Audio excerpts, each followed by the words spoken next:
I'm breathing underwater. I'm weightless through space. I'm soaring like an eagle all over this place.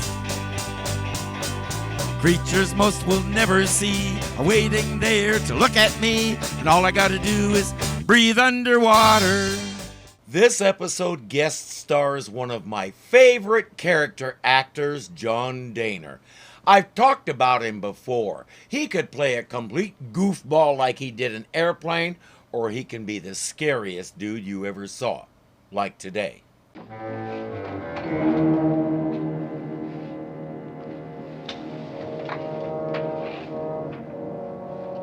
Pineal fluid extract completed. 5 cc's were removed. This should prove sufficient for transplant to subject. The pineal gland is buried deep within the brain, tucked away between the two hemispheres, which makes it hard to get to. Its main function is producing melatonin to regulate our sleep patterns. Some research suggests it also affects bone development as well as development of the reproductive organs, but first and foremost, it's nature's Sominex. It's also only about 8 millimeters across, so how he got 5 cc's of fluid out of it is anybody's guess. He has a fish in a tank nearby, and he injects the fluid into something connected to the fish, while his assistant Hans-Jörg puts that unconscious guy into a frozen state. He has a control box that lets him direct the fish's movements. Then he turns on a machine that irradiates the whole mess. Hans-Jörg, you will now see that your sacrifice is not in vain. Hans-Jörg has to wear that neck brace because when the doctor was experimenting on him, something didn't go exactly as planned.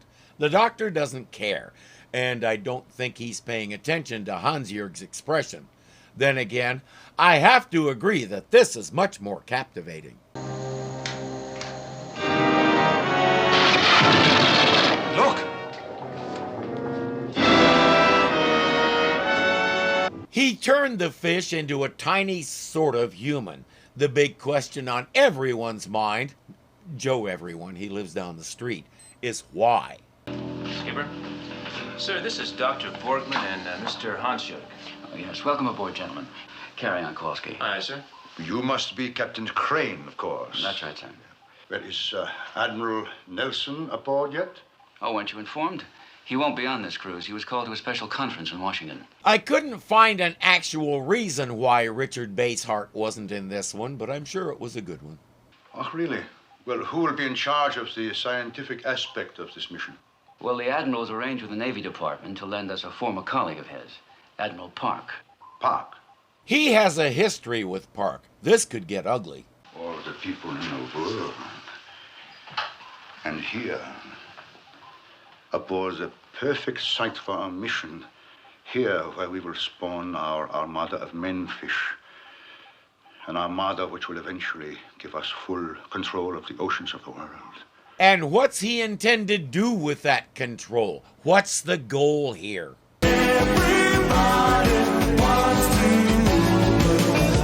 Pretty much, and I still don't understand why.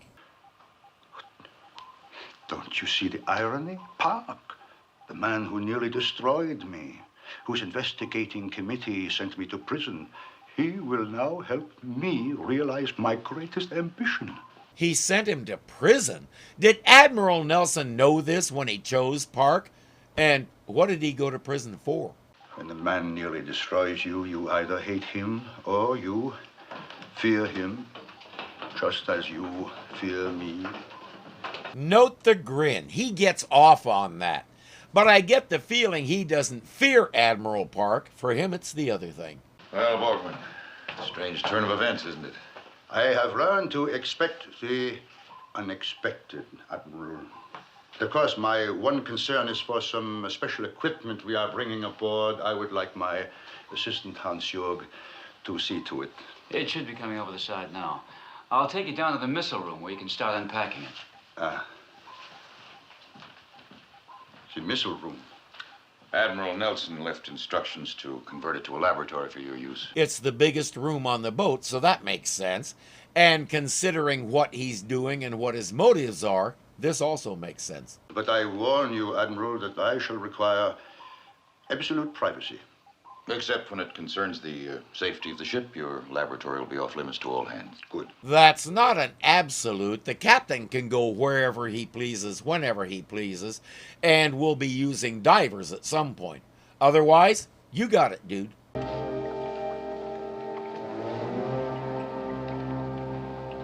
No reaction. Hans-Jürgen, prepare the table. We will make another manfish now. But here's a question. Where is he going to get the pineal fluid? From a volunteer, of course. Oh, good evening. Hi. I am Dr. Borgman. My assistant and I are working in the missile room. I wonder, could you take a moment and help us move a piece of heavy equipment? Well, I'm supposed to finish this as soon as I can. Please? It will only take a moment. Okay, I guess it'll be all right.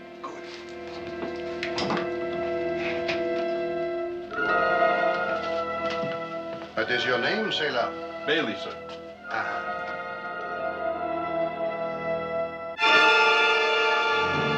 So now he has a Bailey fish, and the original Bailey is dead. But that's not a problem.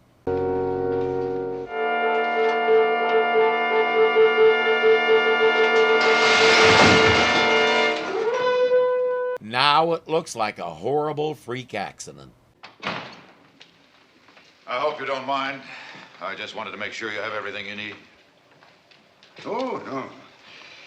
We have finished setting up. Hans-Jörg is still putting away some of the instruments. Also, you can understand my eagerness to see your famous manfish. One of the funny things about his manfish, every so often it blows bubbles as if it was using scuba gear. That's a small glitch the doctor hasn't figured out how to fix yet.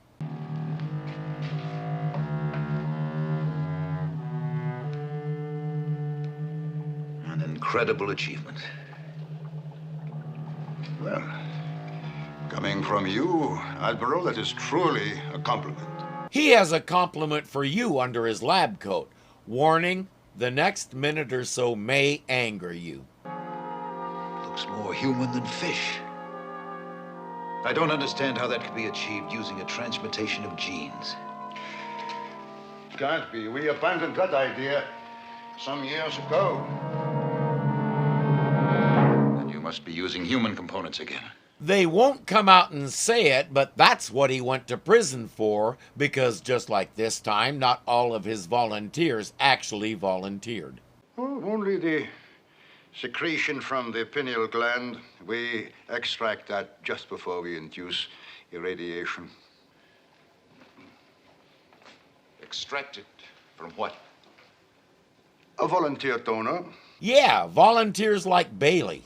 What happens to your donor after the operation?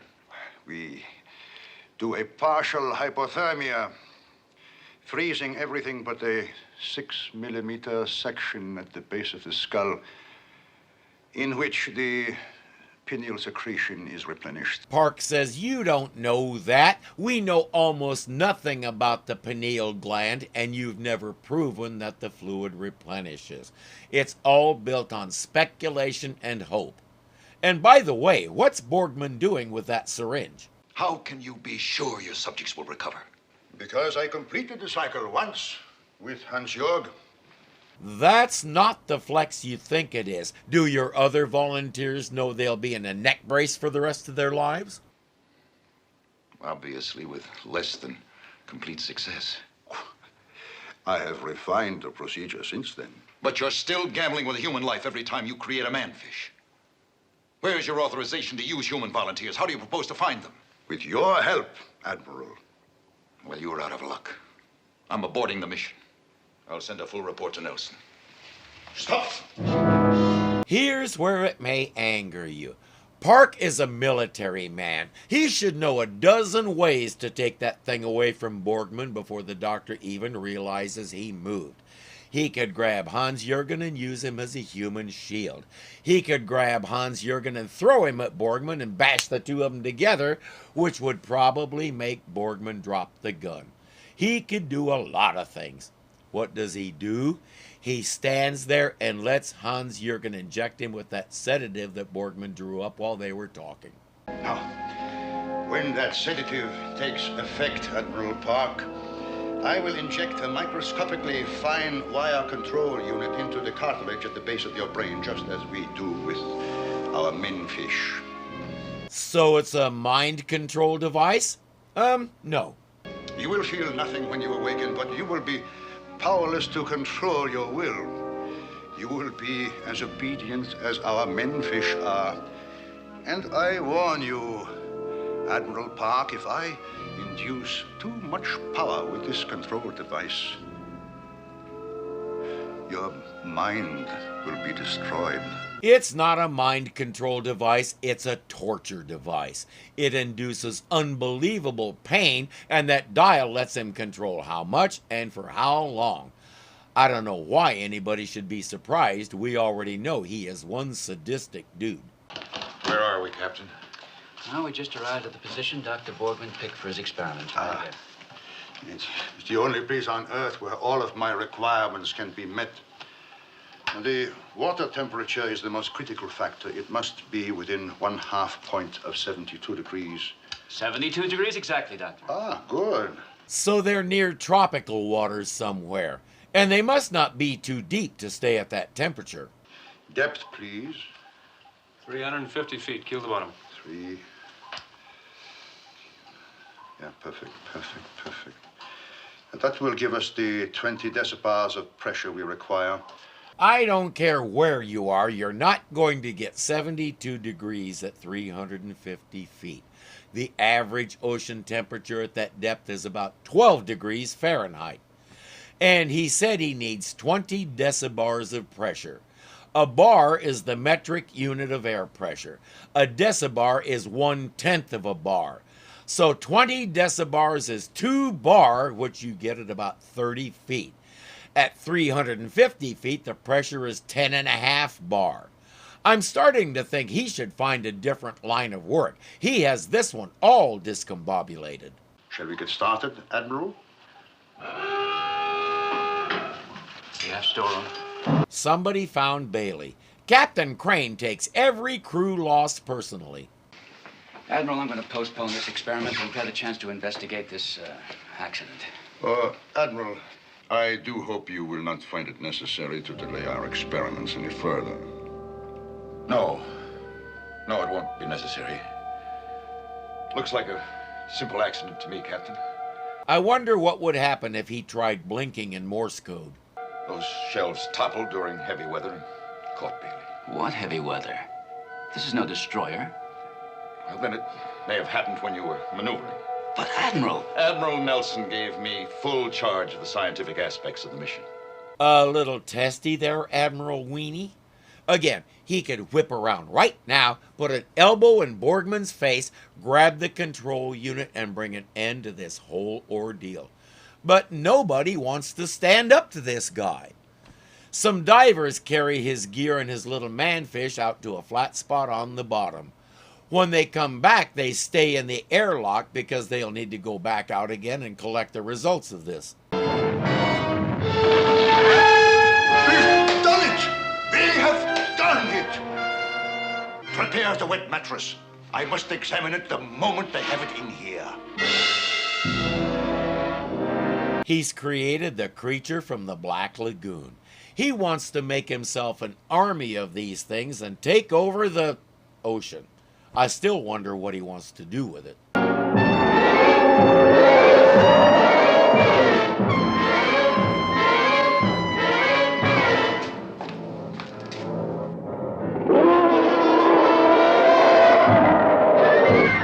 By the way, it doesn't want to be netted now any more than it did in its original form, but now it has the means to say no.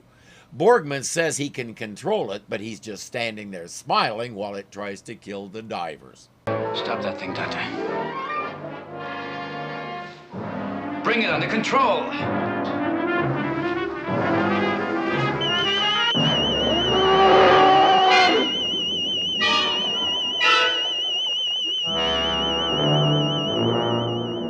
He really does doesn't care who gets hurt or worse as long as he gets his full-size manfish. Doctor, does the phrase craniorectal inversion mean anything to you? It's unconscious, so they bring it aboard, put it in a room, and strap it down. I foresee trouble. Borgman says, as soon as I make sure everything is in place, I want to get on with the next phase, making 2 more of these.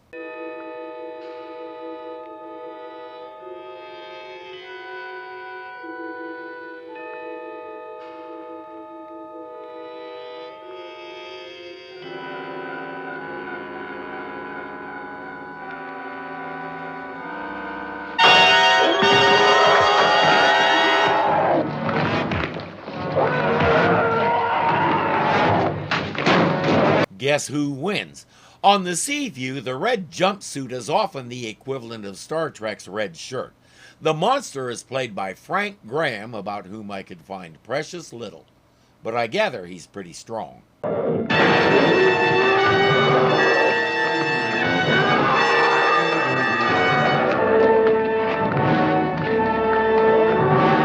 Or else that door is really weak. Hans-Jörg comes in and grabs the control unit just in time. Die!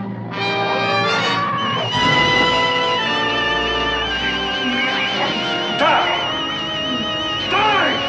Die!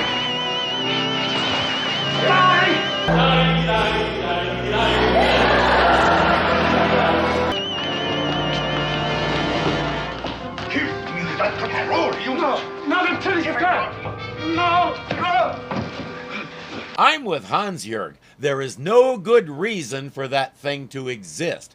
If it had anything approaching human intelligence or reasoning, it might have a use.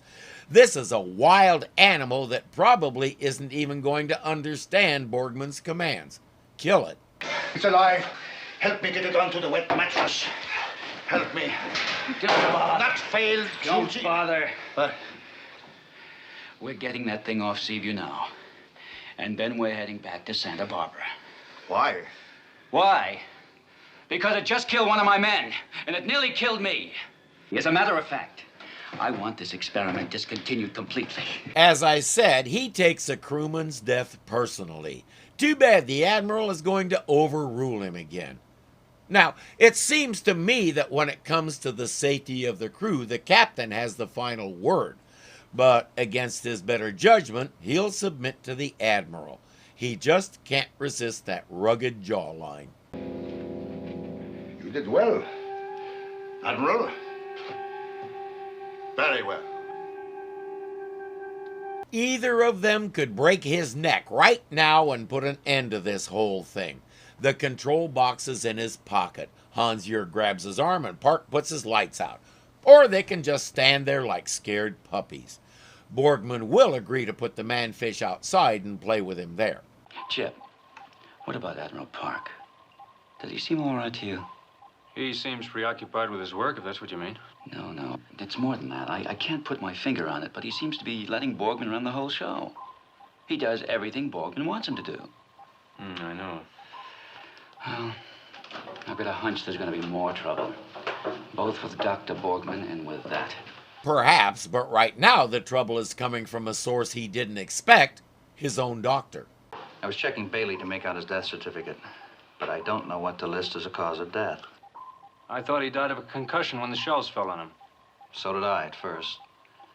But I found out that he was dead before he received the head injuries. He wants to do a full post-mortem to find out what actually killed Bailey. Of course, the captain says, do it. And Doc, yes, Captain. Keep this just between the three of us. I don't want anyone else to know.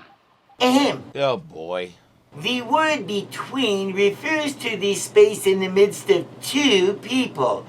If there are three of them, the correct expression is keep this among the three of us. You interrupted me for that. As you well know, failure to choose the proper word has destroyed empires. Really? Which ones? Perhaps you are correct in your assessment that I have detained you for a sufficient amount of time. I invite you to return to your...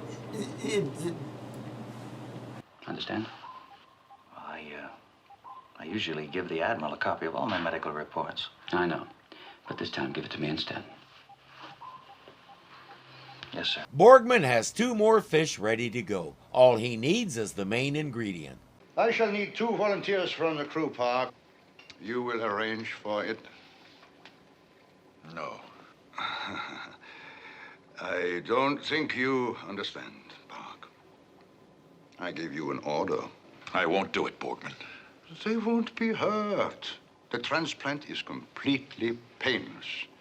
And under hypothermia, their pineal fluid will replenish itself in a few days. That's the whole issue Park has. He doesn't know that.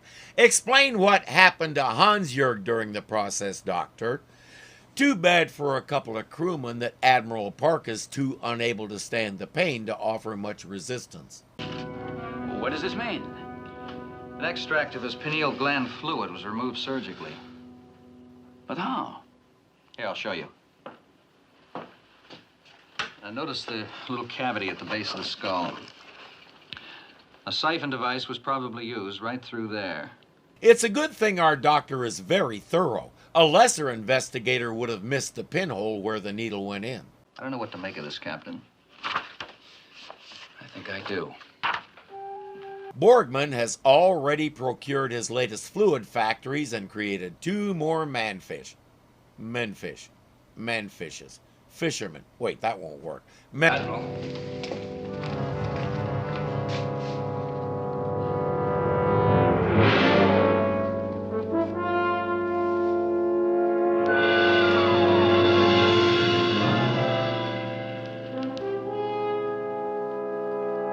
Now he knows what happened to Bailey. Borgman murdered him. All the Admiral can say is, "And I help." Okay, he didn't really say that. Actually, he's saying nothing. What's going on here? They'll be all right in a few days. They're not dead. But Bailey is. What's wrong with you, Admiral? Why are you letting him do all this? Why? He has no choice, Captain. He explains about the implant. All I have to do is turn this dial, and Park will do whatever I tell him. But I don't. Now give me that. Shoot him now, then turn that thing off. Unless this is switched off within seconds, it will destroy Park's brain completely, so you drop your gun, Captain. Shoot him, then step on that thing. He can wrap all this up right now with a squeeze of the trigger. You had better drop it. Instead, he'll submit to the ultimate authority, runtime. Catch the gun, Hans-Jörg. Now, Captain, I want you to get into a wetsuit and get ready to dive. You are going to... Okay, he can shoot him. We know he hates Borgman, so here's his chance. Hans-Jörg, you are going to take those 2 specimens and place them on the ocean bottom. Captain Crane has had multiple chances to grab him and knock that thing out of his hand. But runtime really is a cruel taskmaster. He won't be able to stand another charge like that one, Captain. Don't do it. He's gonna make more of those things. Get ready to dive. With the Admiral's life on the line, he doesn't have many options. He suits up. Hans-Jörg is putting the little menfish in containers and placing them in the escape hatch for him. When they're dormant little toys, they're really cute. After Borgman gets done with them, not so much.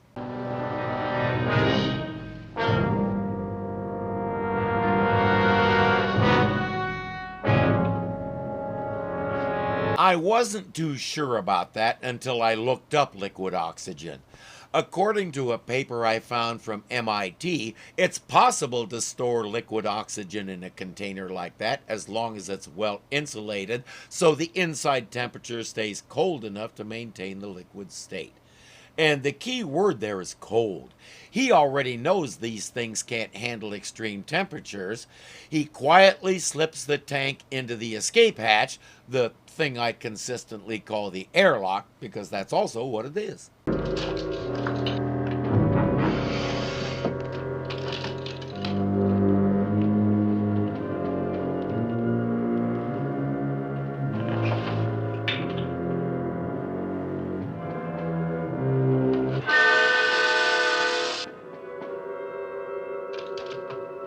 It looks an awful lot like Park is watching what he's doing.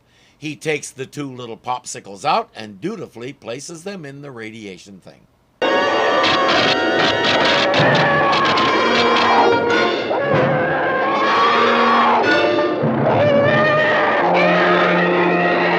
Hey, Doc, when you're using any kind of radiation, shielding is your friend. Look!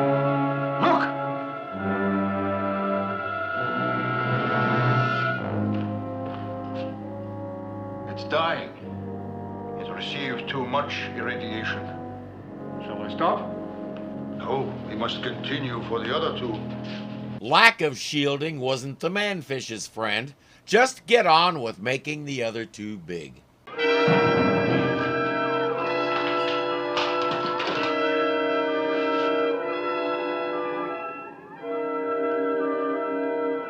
It's good to know you're on the same side. Now one or both of you do something! They're dead. That's impossible. Hans-Jörg, what happened? I don't know. There's nothing wrong here. It's impossible. Okay, you did that, but what have you done lately? I can tell you what Captain Crane did. He made a big mistake.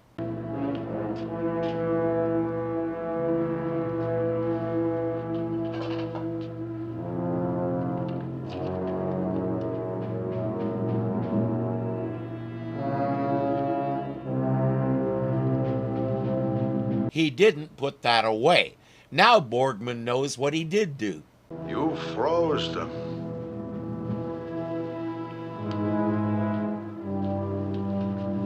Stand aside, Park. Borgman, come here! Look! Did he do that to distract Borgman, or does he really have something to show him? It didn't die. It's still alive. But look at it.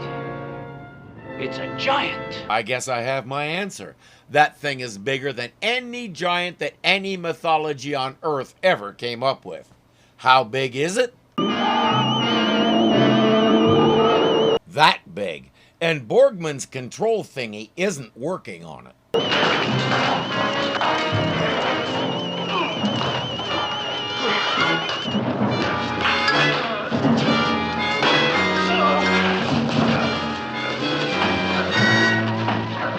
Now we know why Hans-Jörg didn't shoot him when he had the chance. He wanted to give it a personal touch. I'd rather do it myself.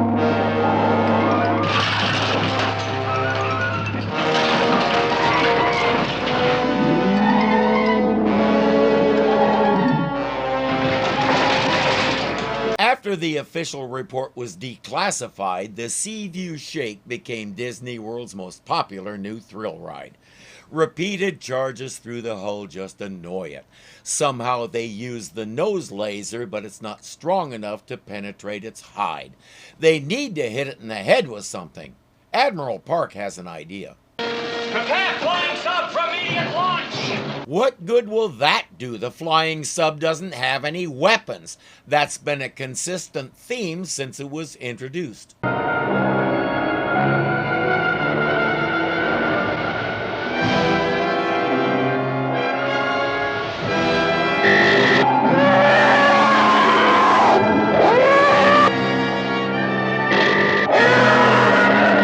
Another upgrade they didn't tell us about.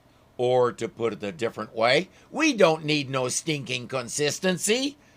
Everybody heads for the surface while that creature dies. But he'll go out his own way with a little touch of drama. That's it, Doctor. Collins will recover. Everything's fine here, too. Thanks for your help. You're welcome. What? Captain, your crewmen are going to be all right. Hans-Jörg was like the Admiral. He didn't have any choice. He had also experienced Borgman's little box. That was why he took the opportunity to slap it out of Borgman's hand before he throttled him. Without that thing, Borgman was just another guy who needs to breathe, but didn't. Oh, good. The freezing hadn't affected them yet, and I've replaced enough of the pineal gland fluid. There should be no lasting effect. Thank you. I'm grateful. I know they will be, too. Did somebody take Hans-Jürg's out? And can the doctor do anything about whatever his other problem is? I may yet be a worthwhile member of society. Well, I'd bet on that. Now, if I can just figure out some way to explain all this to Admiral Nelson. Believe me, he's seen worse. I'm sure he'd say this was another day at the office. Welcome to the Seaview, the world's only man-made underwater caca magnet. I'm breathing underwater. I'm weightless through space. I'm soaring like an eagle all over this place. Creatures most will never see are waiting there to look at me, and all I gotta do is breathe underwater. All sorts of dead tests. Borgman has already procured. Come on, when they're dormant. Okay. The Seaview shake. Stop whistling. Knows later. Come on, slow down. Oh, good grief, really?